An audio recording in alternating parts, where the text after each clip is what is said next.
Hello and welcome back. Today we've got another £100 worth of 10p's to have a hunt through, looking for the alphabet 10p's.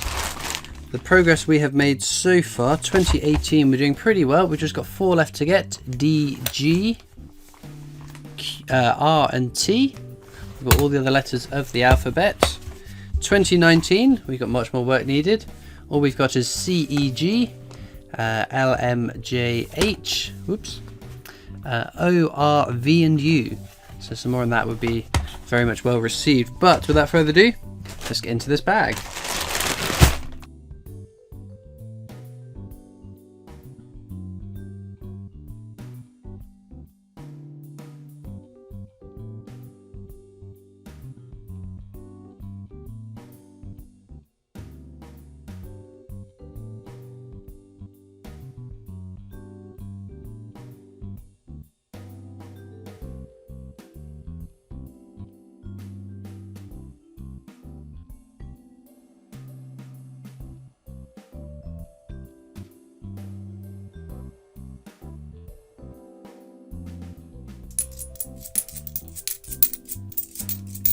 Oh, there we go. That was quick. Letter H. Holy Toledo.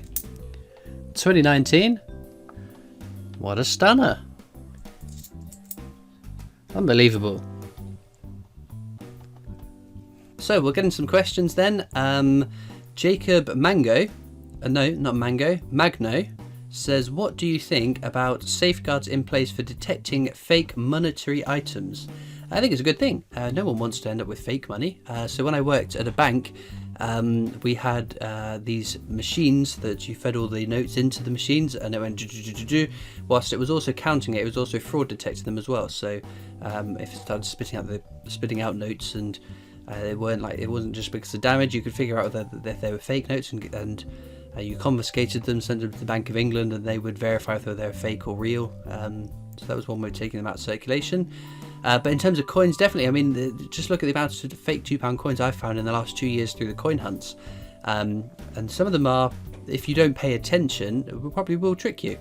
And obviously that affects the economy. If they say the Royal Mint, once the amount of fakes reach 5% of the circulating coin of that denomination, that denomination or that coin is null and void. I think it was 5 or 10%, I forget now. And the pound coin was getting very close to that before they implemented the new pound coin.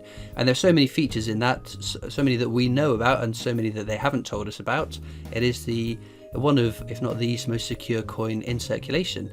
So the features we know about, obviously it's the shape, it's what's it called, the rim having edging and not, and edging and not, and edging. What's it? Milled edging. There we go. Being milled, then not milled, milled, then not milled makes it harder to forge. There's also, I hear, they said that Royal Mint, there is like an RFID tag inside. So the idea is if you put the coin into a vending machine, it can scan that coin and detect whether it's got the chip inside it. And if it doesn't, it knows it's a fake and it won't be used. So there's also the microtext around the rim that should be very difficult to forge. So there's lots of features into it. So I think that's probably the way we're going to go. If obviously they start redesigning coins, they'll be more and more foolproof or forgery proof. But yeah, I think it's really neat, especially with the polymer notes are very impressive as well. I'd imagine it's much harder to fake a polymer note than a cotton note. So yeah. Ben Johnson says, great video, keep it up. Good luck everyone for the draw for the coin. Thank you very much. Bill457 says, I just got the 50p Paddington at the train station. Really nice. I guess I'm hooked on 50p coins. I think there are 5 in the set. Not sure. Take care. How many Paddingtons are there? 4. Paddington at the station, Paddington at the palace, Paddington at the cathedral, and Paddington at the tower. So yeah, 4 as of recording this video.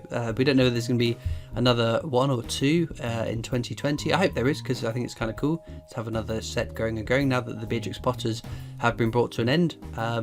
But yeah, I think that'd be cool. But it's interesting how the sort of characters on coins have got people into collecting. So the Beatrix Potters, the Paddingtons, the Alphabet 10p's as well. They're not characters, but you know what I mean.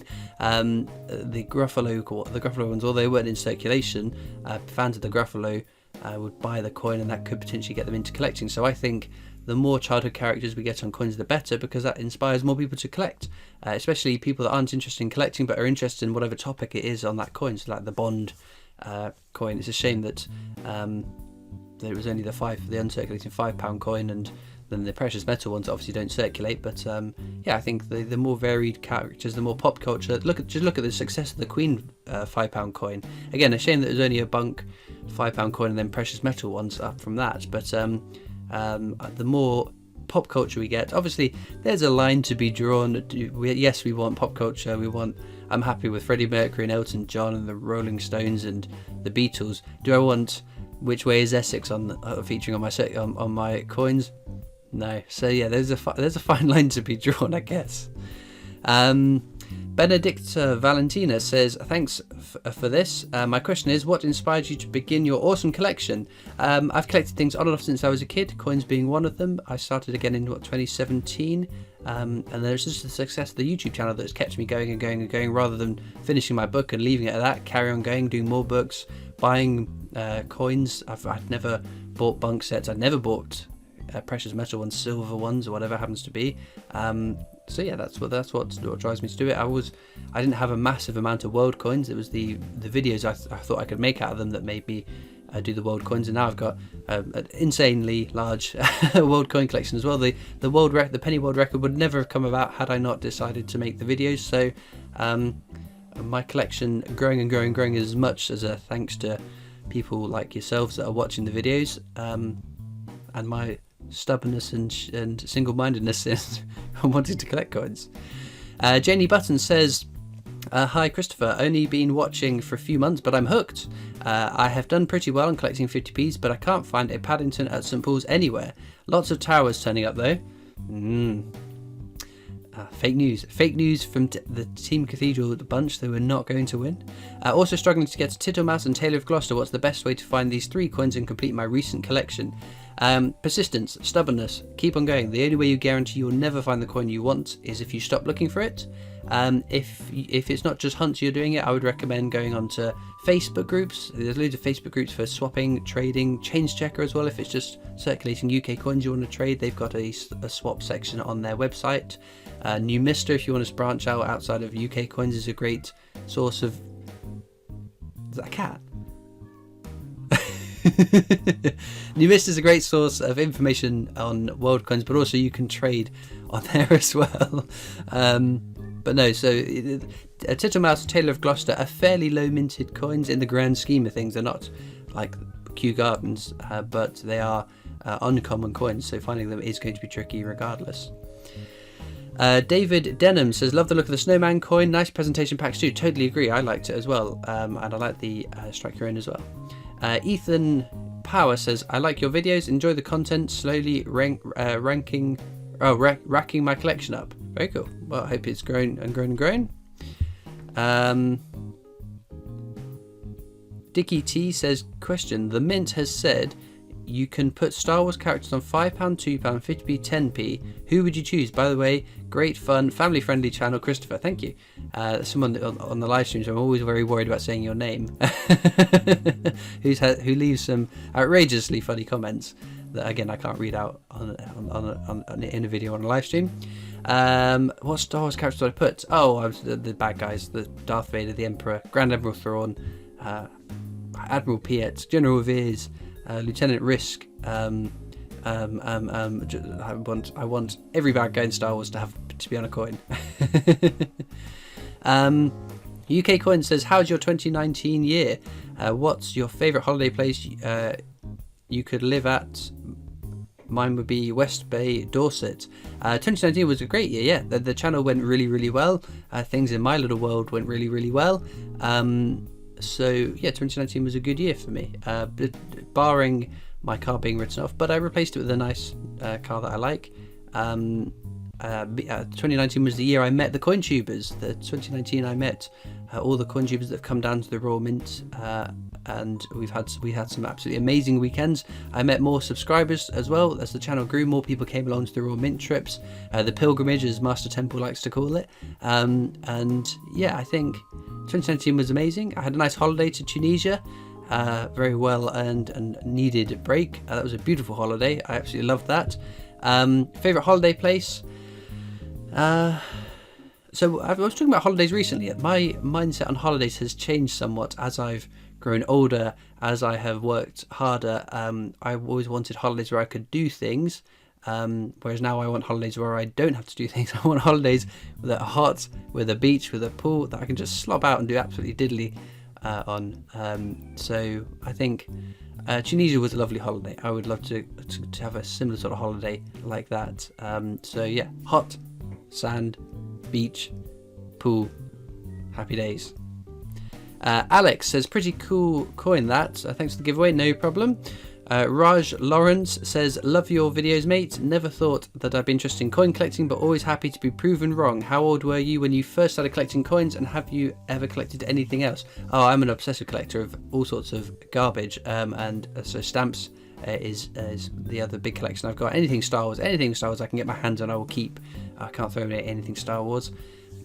Coins, I don't know how old I was. It was fairly young. My dad used to buy collector's sets for us, or whatever. We used to keep our eyes out for the coins in our change. But yeah, so I can't pinpoint when it was, because I can't remember what the first coin was, if I'm honest. Mike Belcourt says, hello Christopher. How often, if at all, do you find yourself having dreams about coins?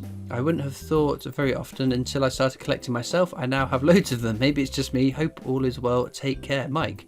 I don't really remember dreams, if I'm totally honest, unless something really bizarre happens. You know, when you're like during the day, it'll break your dream, and you'll think, and something will happen. You think, I had a weird dream about this.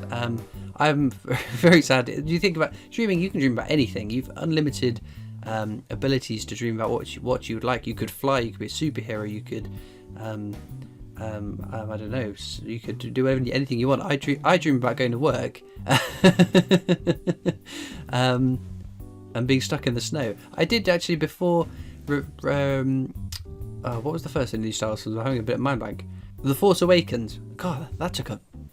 It's quite late in the evening. I'll hasten to add, when the Force Awakens first came out, I dreamt the night before that I'd watched it and woke up, and it was a very bizarre. I can't remember what it was. It was a very bizarre plot. There was nothing even close to what the Force Awakens was.